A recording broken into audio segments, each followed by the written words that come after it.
Hi guys, it's Jacob from Stringbuzz here, stringbuzz.org being the music journalism site. Links are in the description down below. And if you're wondering why the lighting's so bad, it's because we're in the middle of winter right now and it's only about 8 o'clock or so, but things get pitch black outside and this is my only form of lighting in this room, so I'm afraid you're just going to have to deal with this terrible lighting. So anyways, this is a segment we post to the site about once a week, usually on a Saturday or Sunday, and I know it's a bit unoriginal, but we love doing our top 5 lists. It gives you our honest opinions on stuff to do with the music industry, and we like to go a bit unusual with these lists. We don't just go for normal like, oh, top 5 rock songs or top 5 EPs or top 5 albums of all time. We don't do any of that. We like to concentrate on stuff which is a bit more specific and niche. We've got all sorts of stuff on there. If like I said, the links are in the description down below. If you just type in our top 5 list to our little search bar on the site, it will come up with a whole ton of them, and you can have a great deal of fun just looking through those suggestions, really. So we'll start off this top 5 depressing songs, and what a time to have a segment like this come out on YouTube. I mean, it's obviously the election day today. Obviously, it's in the evening for the UK right now, and a lot of people are divided and upset about the results. Me personally, I'm not too fussed about it. I mean, the likelihood of it affecting me as an individual living in Britain, in Oxfordshire, being a 19-year-old bloke, it's pretty unlikely that it's going to do anything for me.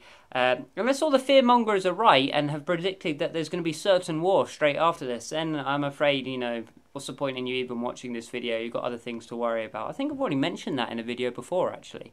But anyways, let's get back onto the point here. So we've got top 5 depressing songs today, and we're going to kick off the list. And if you're wondering why I keep looking up here, it's because I'm looking at the original article. So we're going to kick off the list here with Body in a Box by City in Colour. Let's face it, Dallas Green is one sad dude. If you were to give me a collection of 10 songs from City in Colour, 7 of them would be about death, 2 about being alone, and 1 about what it's like to sing about death and being alone.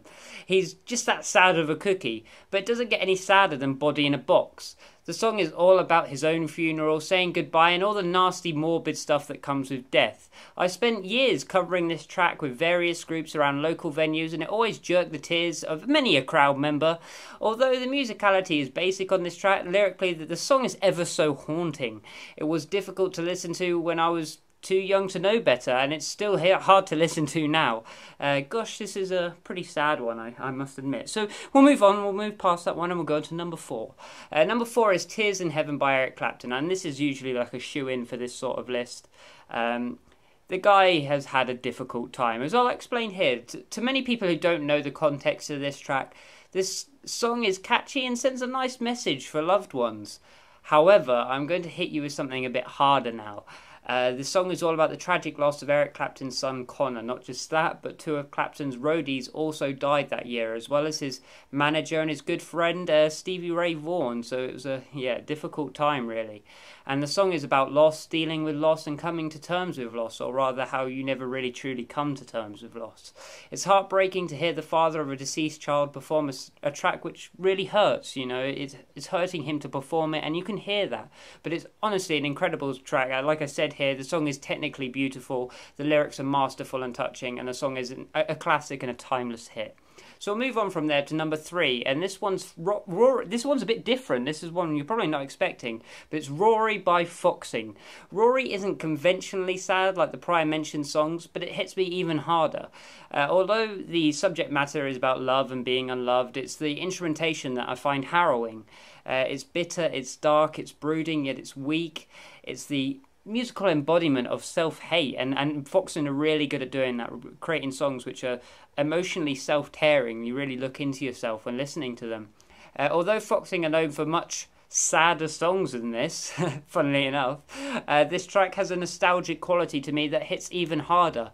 It reminds me of one of the worst years in my life, and that's why it's depressing to me. Some people have that connection, I guess, with particular songs, and this is one I have that particular connection with. It's masterfully arranged, it's emotionally performed, and it's honestly scarring. The vocalist means every word he sings here, and boy, does it get you on the repeat listen. Not for the faint of heart, but now we're going to have to dive deeper into the even sadder songs. I mean, we're up to the top 2 now, and this next one usually tops every single depressing songs list because it is pretty difficult to listen to, and watching the music video honestly tears you apart. So number 2 is Hurt by Johnny Cash. I think this is an obvious pick for the list. Who'd have known that a cover could be so powerful? It's the best cover of all time, full stop, in my personal opinion. It's frighteningly depressing, this song, and haunting in every way imaginable, I should say. It's like Johnny Cash's last words have been immortalised in musical form. Compound that with the music video, as I've said, illustrating his life and his wife beside him, it just hurts to even talk about. The song has been overused by movies and trailers recently, which I find a little sad and disrespectful. But when you listen to this track with no distractions, headphones on, it hits you really, really hard. The lyrics are so fittingly beautiful, yet so elegantly morbid. It's performed with effortless professionalism from Cash, and you can tell that every word is being sung directly to his wife.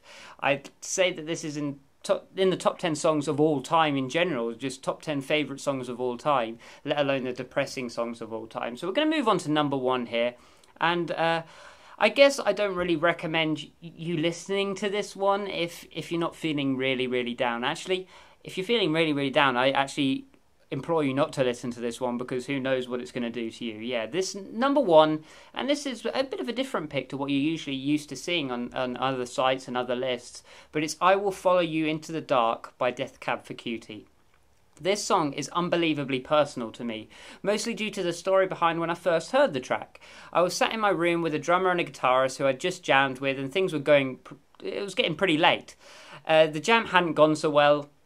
I found out I was moving away, which is it's true. I live here now, and I moved well away from High Wycombe. I found out I was moving away, so I had to depart the group, and things just sucked. It was a bad year, let alone a bad day. So just when me and the drummer were finishing off this cheap pizza from down the road, we heard the other guitarist plucking away on an acoustic guitar in the corner of the room, and then he belts out perhaps the most beautiful live rendition of an acoustic track I've ever heard. He's my mate. I used to play bass he used to play bass and I used to play guitar. We used to do a lot of acoustic type stuff, but the guy's unbelievably talented, and it's such a shame he hasn't really cottoned on to any proper musical projects since. After the first 10 seconds of the track, me and the drummer were silent, just listening to this guy play it. After the performance was done, we stayed silent for another 20 seconds or so. It was really surreal at the time, like unbelievably surreal. Then I heard the original track on my own for the first time, and I found myself doing the same thing again, just sitting there silently and listening. It's hypnotic. The lyrics about death and leaving those who you love have never been so poetic to me. This track took, 1,000 years of philosophers and what they've said and put it into like a 3-minute runtime. What I said here as well is it's haunting and it's genuinely scary. It makes you think about things that you don't really want to think about. It gets more and more intense despite the lack of dynamic changes and how the song is kept acoustic and quite soft. It just adds to this haunting atmosphere. The vocal delivery is so brilliant throughout, and that without any changes of the rhythm or texture, you still feel different emotions and different feelings as the song progresses. So like I'm trying to say here is that musically the thing never really progresses or develops. It just keeps this sort of train rolling, really, but it gets harder and harder to listen to as you go along. I can't listen to this song anymore. Every time I do, I tear up, and I guess this takes the top spot, deservedly so, for the depressing song list. And I hope you enjoyed this video. I hope you don't go out and listen to these songs straight away, because it's going to put you in a downer of a mood. I'd wait until you're having a bad time, or you just want, a solemn time to think about stuff, and maybe put these songs on in the background, because especially Death Cab for Cutie's track, these songs are difficult to listen to, and they're not going to make you think happy thoughts. Things are not going to feel better after you've listened to these. So anyway, I hope you enjoyed this video. We should be uploading more top 5 lists more often. I'm sorry I've had to do this all in one take. It's just my video camera is actually broken, and I need some more money to afford the brand new audio equipment. I've got so much concentrating on the site at the moment and having to move that forward that I haven't had time to really trawl through looking for like video sort of stuff. So hopefully this was still directing and cohesive enough for you to enjoy it. We're going to be posting many more top 5s here on the channel, because they're just they're really great fun to put together as a reviewer. It's probably one of the segments I like doing the most. So like I said, leave a like, subscribe if you want to see more, and I'll see you around next time. Bye-bye.